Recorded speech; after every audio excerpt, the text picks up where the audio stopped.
বিকেলবেলা বাচ্চারা সবাই মিলে মাঠে খেলছে। ক্যাবলা ওদের মধ্যে সবচেয়ে ছোট। পিন্টু ক্যাবলাকে ল্যাং মেরে ফেলে দিল। ক্যাবলার এই অবস্থা দেখে বাকিরা সবাই মিলে হাসতে লাগলো। হেরো হেরো, জিততে পারে না, জিততে পারে না, হেরো হেরো। ক্যাবলা মাটি থেকে উঠে গায়ের ধুলো ঝাড়তে ঝাড়তে বলল, তুই তো ইচ্ছে করে আমাকে ফেলে দিলি, না হলে আমি জিততাম।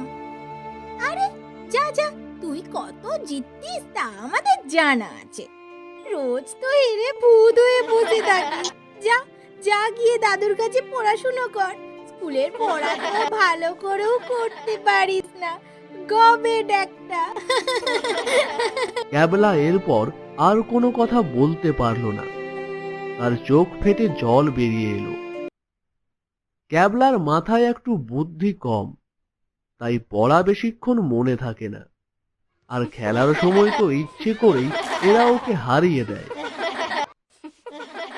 মন খারাপ করে বাড়ি ফিরে আসে ক্যাবলা।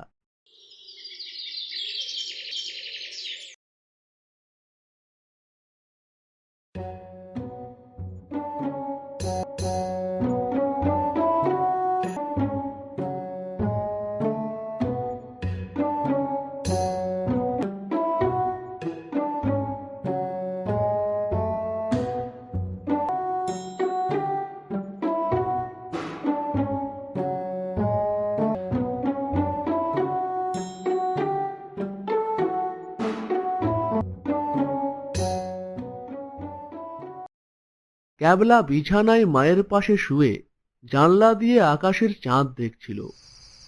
চাঁদটাকে কত সুন্দর দেখতে লাগছে। হঠাৎ তার কানে একটা ইনিয়ে বিনিয়ে কান্নার শব্দ ভেসে এলো। সে কান পেতে ভালো করে শুনল। তারপর মনে মনে ভাবল, কেউ কাঁদছে মনে হচ্ছে তো, যাই গিয়ে দেখি তো কে কাঁদছে। ক্যাবলার মাথা ঢিলে হলে কি হবে, সাহস তার কম নয়। মায়ের চোখ এড়িয়ে ক্যাবলা দরজা খুলে বাইরে বেরিয়ে এলো। বাড়ির পাশেই ওদের একটা বিশাল বড় বাগান রয়েছে। সেখানে নানান ধরনের ফল, ফুল, সবজির গাছ রয়েছে। কান্নাটা সেদিক থেকেই আসছে মনে হলো। ক্যাবলা সেই দিকে এগিয়ে গেল। সামনে এসে দেখল একটা আম গাছের তলায় একটা তারই বয়সী বাচ্চা ছেলে বসে বসে কাঁদছে। তার সামনে গিয়ে ক্যাবলা বলল,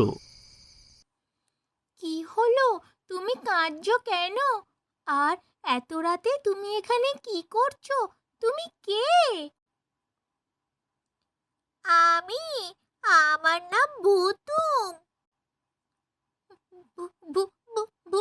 ভূত?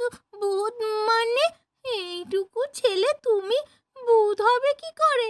আর ভূতেরা কি কাঁদে নাকি? আমাকে কি বুদ্ধু পেয়েছো? আর আর তোমার হাতে আম ধরা কেন?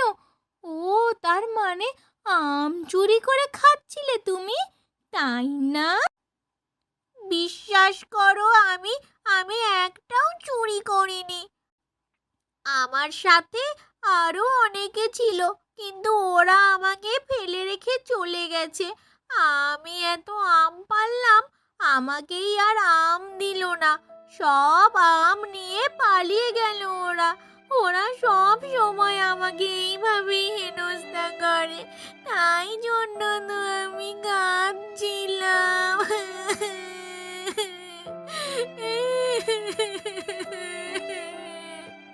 ভুতুমের কথা শুনে ক্যাবলার খুব মন খারাপ হলো। তোমার তো দেখছি আমার মতোই অবস্থা। আমার বন্ধুরা আমাকে নিয়ে মজা করে, কিন্তু ভূতেরাও যে এমন করে তা তো জানতাম না। নাম কি গো তোমার? তুমি কি কানে কালা নাকি? তোমাকে তো বললাম আমার নাম ভুতুম। ওহো, আমি ভুল শুনেছিলাম তাহলে। যাকগে, তুমি কি আমার বন্ধু হবে? বন্ধু? হ্যাঁ, তোমাকে নিয়ে সবাই মজা করে আর আমাকে নিয়েও করে। আমরা দুজনে যদি বন্ধু হয়ে যাই তাহলে আমরা দুজনে মিলে ওদের সবাইকে শায়েস্তা করে দিতে পারবো। আজ থেকে আমরা দুজন বন্ধু। হ্যাঁ, তুমি ঠিকই বলেছ। ঠিক আছে, আজ থেকে আমরা বন্ধু। চলো তাহলে তোমার সঙ্গীদের কাছে আমাকে নিয়ে চলো। আজ থেকে একটা ব্যবস্থা করেই ছাড়বো। ভুতুম ক্যাবলাকে কাঁধে চাপিয়ে হুশ করে উড়ে এসে পড়ল একটা বড় শেওড়া গাছের সামনে।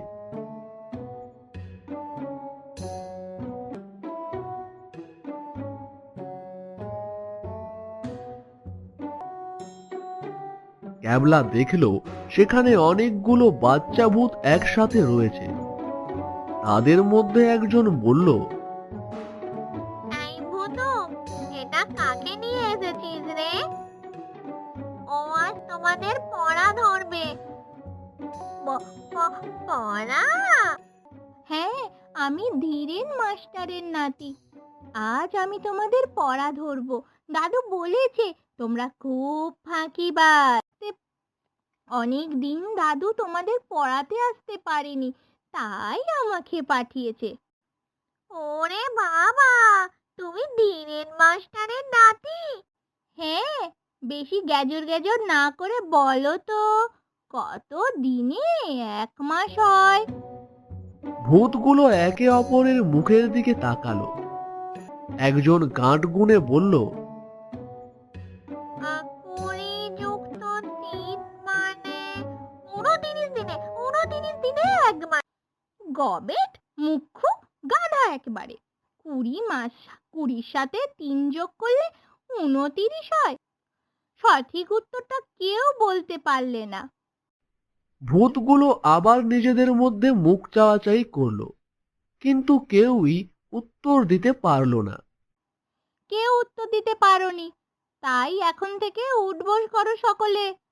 যেদিন সঠিক উত্তর দিতে পারবে সেই দিন উঠবোস করা বন্ধ করবে, তার আগে নয়। নাও নাও নাও, শুরু করো, এবার শুরু করো।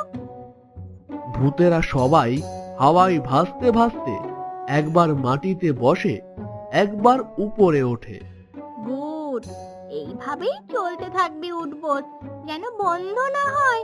আমি এখন বাড়ি যাই, চলো ভূতুম। পরদিন সকালে ক্যাবলার সঙ্গে ভুতুমও স্কুলে গেল। ভুতুমকে ক্যাবলা ছাড়া আর কেউ দেখতে পায় না, তাই সুবিধাই হলো। ক্যাবলার হয়ে ভুতুম অঙ্ক করে দিল। এই প্রথম সবাই দেখল ক্যাবলা সঠিক অঙ্ক করেছে। আবার বিকালে খেলার মাঠে খেলতে গিয়ে বাকিরা সবাই অবাক। ক্যাবলা একাই সবাইকে হারিয়ে দিচ্ছে। পটাশ পটাশ করে সবাইকে মাটিতে ফেলে দিচ্ছে ক্যাবলা।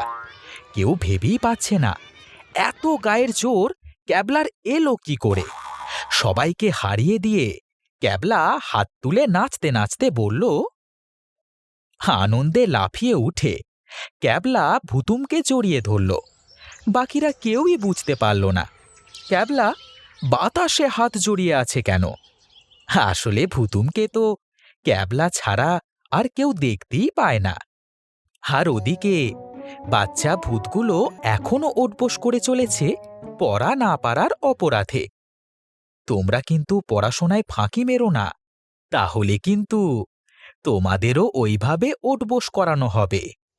এখন চলি, অনেক গল্প হলো। তোমরাও যাও বন্ধুরা, গিয়ে পড়তে বসো।